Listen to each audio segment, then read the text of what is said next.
இன்று நாம் காணவிருக்கும் தொகுதி நாகப்பட்டினம் சட்டமன்ற தொகுதி. இங்கே தாய்மாமன் சாகுல் ஹமீது அவர்களுடைய மகளான ஃபாத்திமா ஃபர்ஹானா அவர்கள் போட்டியிடுகின்றார். இது குறித்து தான் இந்த காணொளி இருக்க போகின்றது. தமிழே குரல் வலையொலிக்கு உங்களை அன்போடு வரவேற்கின்றேன்.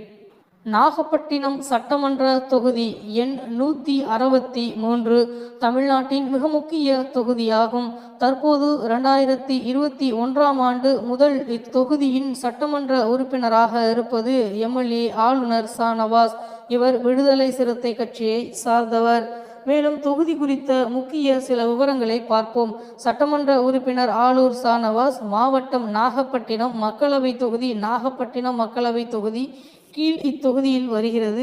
உள்ளடக்கிய பகுதிகள் திருமகள் ஊராட்சி ஒன்றிய முழுமையாகவும் நாகப்பட்டினம் ஊராட்சி ஒன்றியத்தின் ஒரு பகுதி இப்பகுதியில் இருக்கின்றது என்பது குறிப்பிடத்தகுந்த ஒரு செய்தியாக இருக்கின்றது.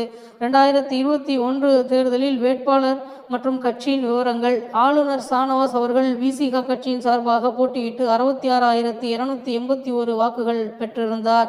இரண்டாவதாக அண்ணா திராவிட முன்னேற்ற கழகத்தின் சார்பாக போட்டியிட்ட தங்கம் கதிரவன் அதிமுக சார்பாக 59,043 வாக்குகள் பெற்றார் என்பது குறிப்பிடத்தக்கது.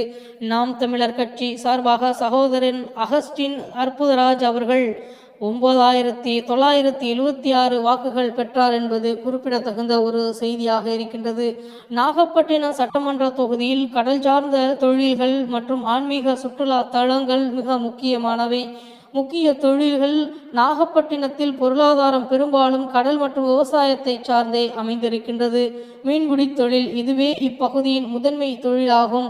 இங்குள்ள துறைமுகம் இந்தியாவின் பரபரப்பான மீன்பிடி தளங்களில் ஒன்று. மீன்களை பதப்படுத்த பல பனிக்கட்டிகள் தொழிற்சாலைகள் இங்கு உள்ளன என்பது குறிப்பிடத்தகுந்த ஒரு செய்தி. விவசாயம் காவிரி டெல்டா பகுதி என்பதால் நெல் சாகுபடி பெருமளவில் நடைபெறுகிறது. இது தவிர உளுந்து, பச்சை பயிறு, தென்னை மற்றும் மாம்பழம் விளைவிக்கப்படுகின்றன.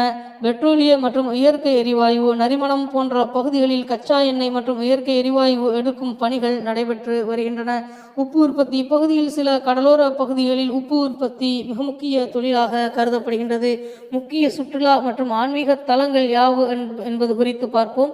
நாகூர் தர்கா உலக புகழ்பெற்ற இந்த இஸ்லாமிய புனித தலம் நாகப்பட்டினத்திலிருந்து சுமார் 5 கிலோமீட்டர் நாகூரில் அமைந்திருக்கின்றது என்பது குறிப்பிடத்தகுந்த ஒரு செய்தி. வேளாங்கண்ணி பேராலயம் கிழக்கின் லூர்து நகர் என்று அழைக்கப்படும் இப்பேராலயம் லட்சக்கணக்கான சுற்றுலா பயணிகளை ஈர்க்கிறது என்றே கூறலாம். சிக்கல் சிங்காரவேலர் கோயில் முருகப்பெருமான் சூரபத்மனை வதம் செய்த தனது தாயிடம் வேல் பெற்ற இடமாக கருதப்படும் புகழ்பெற்ற தலமாக இந்த சுற்றுலா தலம் அமைந்திருக்கின்றது. நாகப்பட்டினம் கடற்கரை மற்றும் கலங்கரை விளக்கம் மாலை நேரங்களில் மக்கள் பொழுதுபோக்குக்கு ஏற்ற இடம். மேலும் சுற்றுலா பயணிகளை வெகுவாக கவர்ந்த இடங்களில் ஒன்று.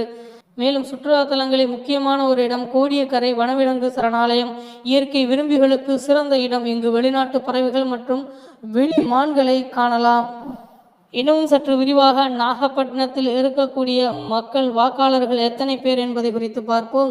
2021ஆம் ஆண்டு சட்டமன்ற தேர்தலின் போது நாகப்பட்டினம் மாவட்டம் இணையதளத்தில் வெளியிடப்பட்ட அதிகாரப்பூர்வ தகவலின்படி இத்தொகுதியில் வாக்காளர்களின் எண்ணிக்கை பின்வருமாறு இருந்தது. ஆண் வாக்காளர்கள் 95,558 ஆண் வாக்காளர்கள் இருக்கின்றார்கள். பெண் வாக்காளர்கள் 1,1748 வாக்காளர்கள் இருக்கின்றார்கள். மூன்றாம் பாலினத்தவர் 10 நபர்கள் இங்கே வாழ்கின்றார்கள்.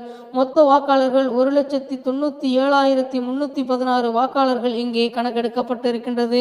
சமீபத்திய 2024ஆம் ஆண்டு நிலவரப்படி நாகப்பட்டினம் சட்டமன்ற தொகுதியை உள்ளடக்கிய நாகப்பட்டினம் மக்களவை தொகுதியில் மொத்தம் 13,45,120 வாக்காளர்கள் உள்ளனர். இதில் சரிபாதியாக ஆண்கள் 6,72,560 மற்றும் பெண்கள் 6,72,560 பேர் உள்ளார்கள் என்பது குறிப்பிடத்தகுந்த ஒரு செய்தியாக இருக்கின்றது. நிச்சயமாக இப்பகுதியில் நம்ம ஃபாத்திமா ஃபர்ஹானா அவர்கள் மிகப்பெரிய அளவிற்கு மக்களை ஈர்த்து நாம் தமிழர் கட்சிக்கு மிகப்பெரிய பெருவாரியான வாக்குகள் வித்தியாசத்தில் வாக்குகளை பெற்று வெற்றி பெறுவார் என்பதில் மாற்று கருத்தில்லை. ஃபாத்திமா ஃபர்ஹானா போன்ற படித்த இளைஞர்கள் எல்லாம் சட்டமன்றம் சென்றால் நிச்சயமாக மாபெரும் வெற்றியை நாம் தமிழர் கட்சிக்கு இந்த முறை கொடுக்கலாம் என்பதில் மாற்று கருத்தை இருக்க முடியாது.